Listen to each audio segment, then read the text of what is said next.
नमस्कार, मैं प्रकाश कुमार। हमारे देश में नारी की पूजा देवी की तरह की जाती है। शायद इसीलिए की जाती होगी क्योंकि महिलाओं को आज तक हम कभी उचित सम्मान, इंसानों को जैसा सम्मान और अधिकार दे नहीं पाए। महिलाएं आज भी अपने घर से लेकर अपने वर्क प्लेस तक कहीं भी सुरक्षित नहीं है।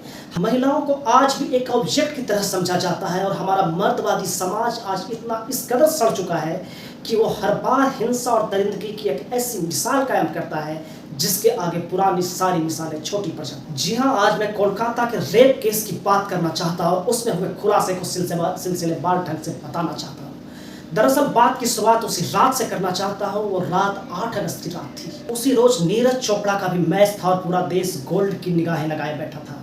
लेकिन उसी रात कोलकाता के आरजी कार हॉस्पिटल के तीसरे फ्लोर पे सेमिनार हॉल में वो जूनियर डॉक्टर अपने साथियों के साथ खाना खाने पहुंचती है और खाना खाते हुए वो नीरज चोपड़ा का मैच देखती है। नीरज चोपड़ा को उस दिन सिल्वर मेडल मिलता है और उसके बाद सारे उसके साथी वापस ड्यूटी पे चले जाते हैं, जबकि वो जूनियर डॉक्टर खाना खाने के बाद पढ़ाई करने लगती है। पढ़ाई करते करते उसे कब नींद आ जाती है पता ही नहीं चलता है। उसे मालूम भी नहीं होगा कि ये नींद उसकी जिंदगी की आखिरी नींद साबित होगी। उस डॉक्टर को क्या मालूम कि आज की रात उसके साथ दरिंदगी की हर सीमा लांघ दी जाने वाली है। इसी के समानांतर उस केस का मुख्य आरोपी संजय रॉय रात के 11 बजे पहली बार उस हॉस्पिटल में आता है, लेकिन वो हॉस्पिटल में आकर फिर बाहर चला जाता है अपने एक दोस्त के साथ। वहीं से 15 मिनट की दूरी पे एक एरिया है, सोनगाछी का एरिया। वहाँ के रेड लाइट एरिया में वो अपने दोस्त के साथ जाता है। उसका दोस्त रेड लाइट एरिया के अंदर जाता है और ये संजय रॉय बाहर खड़ा रहता है। कुछ ही देर में उसका दोस्त वहाँ से वापस आता है और उसके बाद फिर दोनों उस इलाके के दूसरे रेड लाइट एरिया में जाते हैं, जहां फिर संजय रॉय का दोस्त अंदर जाता है और संजय रॉय बाहर खड़ा रहता है। कुछ देर बाद दोनों वापस हॉस्पिटल की ओर लौट आते हैं और उसके पीछे एक अड्डे पे खूब शराब पीते हैं। शराब पीने के बाद संजय रॉय का दोस्त वापस अपने घर चला जाता है, जबकि संजय रॉय उसके बाद उस हॉस्पिटल में प्रवेश करता है। रात के करीब 4 बज रहे थे। उसी समय वो भी तीसरे फ्लोर पे सेमिनार हॉल का दरवाजा खोलता है। उसने दरवाजा खोला तो उसे उसकी नज़र वहाँ सो रही जूनियर डॉक्टर पे पड़ती है और उसके बाद उसकी नीयत बदलती है और वो उसके साथ दरिंदगी की हर सीमा लांघ जाता है और उसके साथ रेप और उसके बाद उसका मर्डर कर देता है। 40 मिनट बाद वो दरिंदा संजय रॉय उस रूम से बाहर निकलता है, लेकिन अनजाने में वो अपनी ब्लूटूथ वाली बैंड वहीं भूल जाता है, जिसके जरिए सीसीटीवी कैमरों और उस ब्लूटूथ के जरिए ही पुलिस उस मुख्य आरोपी तक पहुंची थी। अब सुबह होती है, सुबह के 6 बज रहे होते हैं और अस्पताल के लोग उस कमरे में आते हैं, उस सेमिनार हॉल में आते हैं और उन्हें एक लाश दिखती है जिसके ऊपरी हिस्से पे तो कपड़ा था, लेकिन और पूरे शरीर पे कहीं कपड़ा नहीं था। जगह जगह चोट के निशान थे। पूरे अस्पताल में हल्ला मच जाता है। लोग पहचान लेते हैं कि ये उसी की अस्पताल की जूनियर डॉक्टर है। उसके बाद करीब 7 बजे उस हॉस्पिटल के हेड यानी कि वहाँ के प्रिंसिपल डॉक्टर संदीप घोष को कॉल कर बताया जाता है कि यहाँ एक जूनियर डॉक्टर की लाश पड़ी हुई है। डॉक्टर घोष वहाँ से 20-25 मिनट की दूरी पे ही रहते हैं। 8 बजे तक डॉक्टर संदीप घोष हॉस्पिटल आ जाते हैं। उसके बाद वो वहाँ का मुआयना करते हैं, उस सेमिनार हॉल में जाते हैं और उसके बाद वापस अपने चैम्बर में लौट आते हैं। अपने चैम्बर में आने के बाद तकरीबन 9 बजे डॉक्टर संदीप घोष कोलकाता पुलिस को फ़ोन करते हैं और बताते हैं कि उनके यहाँ एक लाश है। वो कोलकाता पुलिस को उस घटना की जानकारी देते हैं। सोचिए कि 3 घंटे तक लाश वहाँ पे पड़ी रही और डॉक्टर घोष को 9 बजे याद आया कि पुलिस को बताना है। इन 3 घंटों में उस सेमिनार हॉल में कई लोग चाहते हैं, क्योंकि पूरे अस्पताल में ये खबर आग की तरह फैल गई थी कि एक जूनियर डॉक्टर की लाश वहाँ पड़ी हुई है। हर जगह चप्पल जूतों से वहाँ का क्राइम सीन तहस नहस हो जाता है। फॉरेंसिक एविडेंस की कोई जगह बच नहीं जाती है। डॉक्टर कोई अनपढ़ लोग नहीं थे, ये बड़ी बड़ी डिग्रियों के साथ काफ़ी पढ़े लिखे लोग थे और वो इतनी बड़ी गलती करते हैं कि पूरे 3 घंटे तक वहाँ लाश पड़ी रहती है। लोग आते जाते रहते हैं, लेकिन इन्हें ख्याल नहीं आता है कि ये क्राइम सीन है और इसे बचा कर रखना है। यहीं से हॉस्पिटल के हेड डॉक्टर संदीप घोष पे सवाल खड़े हो जाते हैं। उसके बाद पुलिस आती है और फिर डॉक्टर संदीप घोष को दिन के 10:53 में ख्याल आता है कि इस लाश के बारे में, इस हत्या के बारे में इसके घर वालों को भी जानकारी देनी है। यानी 5 घंटे बाद हॉस्पिटल को यह ख्याल आता है कि इसके बारे में इसके घर वालों को भी बताया जाना है। दरअसल उन लोगों के घर का भी नंबर हॉस्पिटल के पास होता है। 5 घंटे बाद पहला कॉल जब हॉस्पिटल से उसके घर को जाता है, तब जूनियर डॉक्टर की माँ उधर कॉल रिसीव करती है। तो इधर से कहा जाता है आपकी बेटी बीमार है, आप जल्द से जल्द हॉस्पिटल चले आइए। उसके बाद फ़ोन काट दिया जाता है, उसकी माँ घबरा जाती है, उसी नंबर पे वो रीडायल करती हैं, तब कहा जाता है कि आप जल्दी से हॉस्पिटल चले आइए, और फिर फ़ोन काट दिया जाता है। उसकी माँ को कुछ समझ नहीं आता है, वो तीसरी बार उसी नंबर पर रीडायल कर देती हैं। तब उधर से आवाज़ आती है कि मैं आरजे कार हॉस्पिटल का असिस्टेंट सुपरिटेंडेंट बात कर रहा हूँ, आपकी बेटी ने सुसाइड कर लिया है, आप जल्दी हॉस्पिटल चले आइए। उसके बाद उसके माँ बाप के पैरों तले ज़मीन खिसक जाती है और वो बदहवास दौड़ते हुए हॉस्पिटल की ओर आते हैं। सोचिए कैसे असिस्टेंट सुपरिटेंडेंट ने ये सोच लिया कि उस लड़की ने खुदकुशी की है, कैसे हॉस्पिटल ने ये मान लिया कि ये सुसाइड का मामला है, जबकि साफ साफ दिख रहा था कि उसके साथ दरिंदगी हुई थी, हिंसा हुई थी। उसके होठों से खून बह रहे थे, उसके आंखों से खून टपक रहा था। उसके बाद उसके माँ बाप 12 बजे के बाद उस हॉस्पिटल में पहुंचते हैं, और उसके बाद उसके माँ बाप को डॉक्टर संदीप घोष के चैम्बर में ले जाया जाता है, जहां उन्हें यही बताया जाता है कि आपकी बेटी ने सुसाइड कर लिया है, आपकी बेटी ने सुसाइड कर लिया है। लेकिन उसकी माँ बार बार कहती है, मुझे मेरी बेटी से मिलाओ, मैं अपनी बेटी को देखना चाहती हूँ। लेकिन हॉस्पिटल टाल मटोल करता रहता है। तब तक उस लाश को सेमिनार हॉल से उसी हॉस्पिटल के मुर्दा घर में ले जाया जाता है। जब बहुत रिक्वेस्ट करती हैं, बहुत मिन्नतें करती हैं उसकी माँ कि मुझे अपनी बेटी से मिलना है, मुझे अपनी बेटी को देखना है, तब दोपहर के 3 बजे उसे मुर्दा घर में ले जाया जाता है। और पहली बार 3 घंटे हॉस्पिटल में इंतजार कराने के बाद उसके माँ बाप को उसकी बेटी की लाश देखने दी जाती है। जब उसकी माँ मुर्दा घर में पहुँचती है और जब ऊपर से वो कपड़ा हटाती हैं, तो देखती हैं कि शरीर के सिर्फ ऊपर हिस्से में कपड़ा है और नीचे के कई हिस्से में कपड़ा नहीं है। जगह जगह आंखों से खून रिस रहा है, होठों से खून बह रहा है, जगह जगह जख्म के निशान है। और उसी समय उसकी माँ चिल्लाती हैं कि कौन कहता है कि मेरी बेटी ने सुसाइड किया है, मेरी बेटी का मर्डर हुआ है, मेरी बेटी को जान से मार दिया गया है। उसके बाद पुलिस उस लाश का पोस्टमार्टम कराती है। पोस्टमार्टम के बाद वो लाश करीब 8 साढ़े 8 बजे घर वालों को सौंप दी जाती है, और उसकी लाश को जलाने के लिए पुलिस साथ जाती है, शमशान ले जाती है, जहां 3 लाश पहले से पड़ी हुई थी, चौथा नंबर इस लाश का था। लेकिन पुलिस वहां शमशान वालों से बात करती है, और पुलिस के डर से शमशान में सबसे पहले इसी लाश को जलाया जाता है। जिसके बाद पुलिस रात के 11:15 बजे पहली बार इस मामले में FIR रिपोर्ट लिखती है। सोचिए कि इस मामले में पहले पोस्टमार्टम कर दिया जाता है, और रात के 11:15 बजे सुबह 6 बजे की लाश, जिस पे रात के 11:15 बजे पहली बार पुलिस को ख्याल आता है कि FIR भी लिखनी है, और इतने घंटे बाद FIR लिखी जाती है।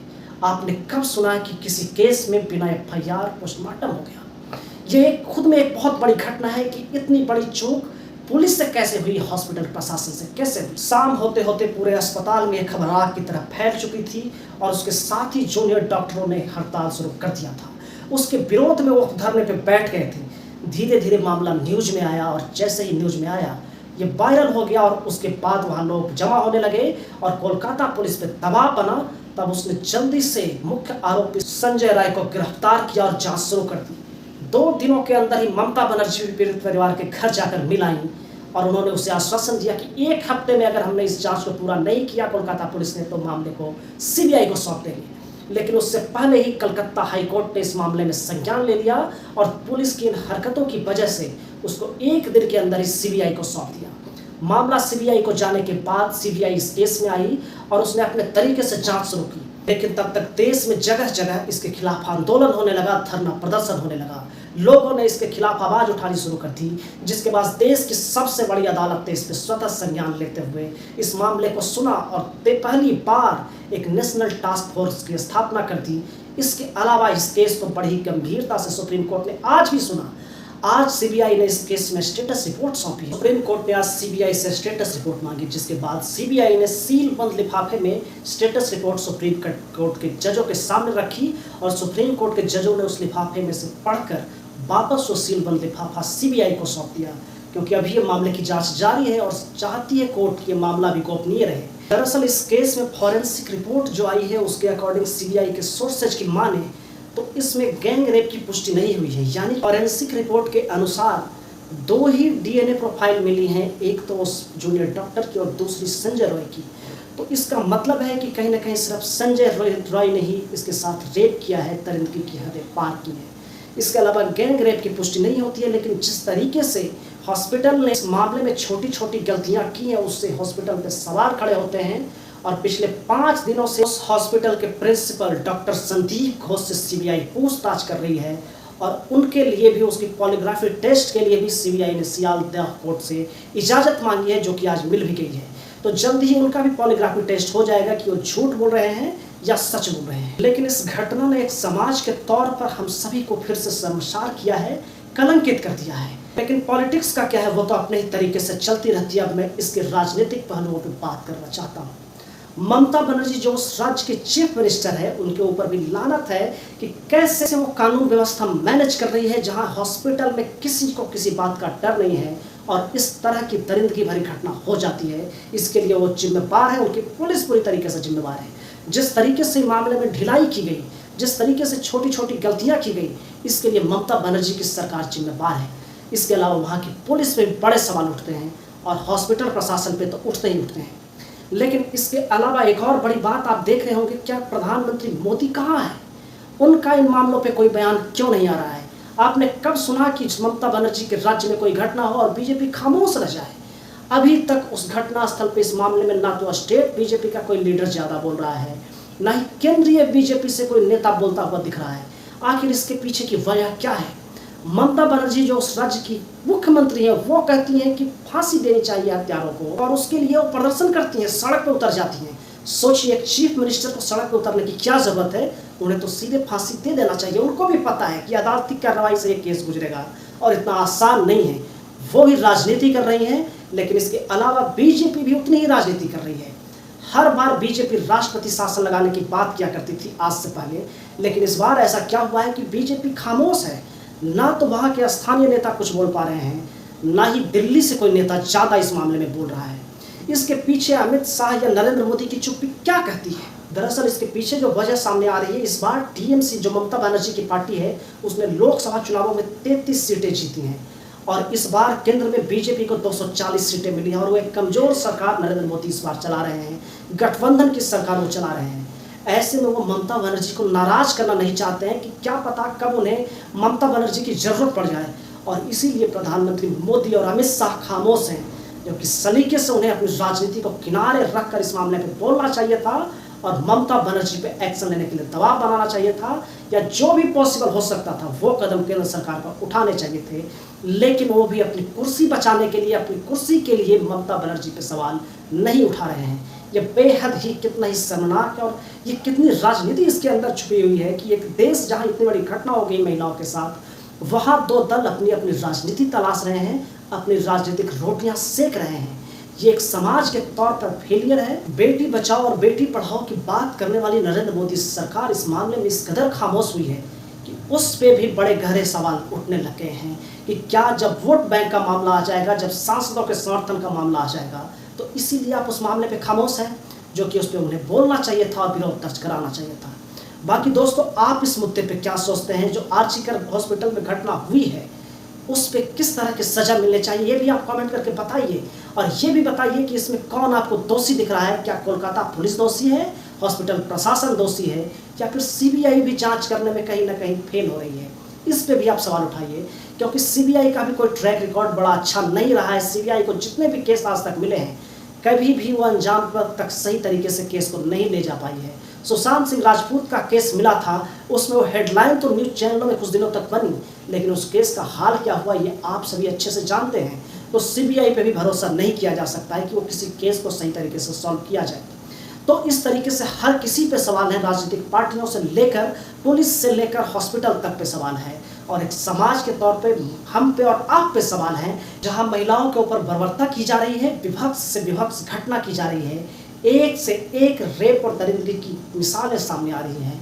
ये बिल्कुल बंद होना चाहिए और महिलाओं को कहीं ना कहीं अब ऑब्जेक्ट समझना बंद कर देना चाहिए। इस समाज में उन्हें समान भागीदारी मिलनी चाहिए, उन्हें उनके वर्क प्लेस पे भी उतनी ही सुरक्षा मिलनी चाहिए। और इस देश को अब नारी की पूजा देवी के रूप में करने की कोई जरूरत नहीं है।